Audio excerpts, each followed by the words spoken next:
title. Basically we're doing stitch braids. So as you can see here, I am starting off a plait. I always start my stitch braids with a plait because that gives me more stability while I'm braiding. I'm not sure if many of you guys understand the stitch braid format, but hopefully this video helps. I didn't use any tools, no fake nail, no nothing. I just kind of taught myself to take my time and make sure each line is adjacent to the next.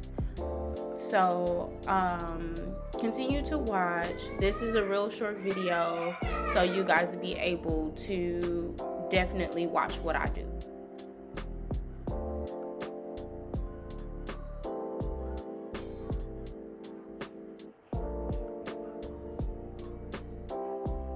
And as you can see, I'm not adding any fake hair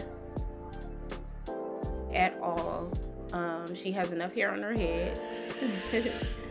In which I usually don't add any fake hair to any of my stitch braids because it gives it that more sleek, flat look, unless it's a certain particular style. And I do apologize about my background. I'm a mom of 5 and they are fighting like cats and dogs right now, but I still got to push this video out for you guys so that you may see how I make it happen.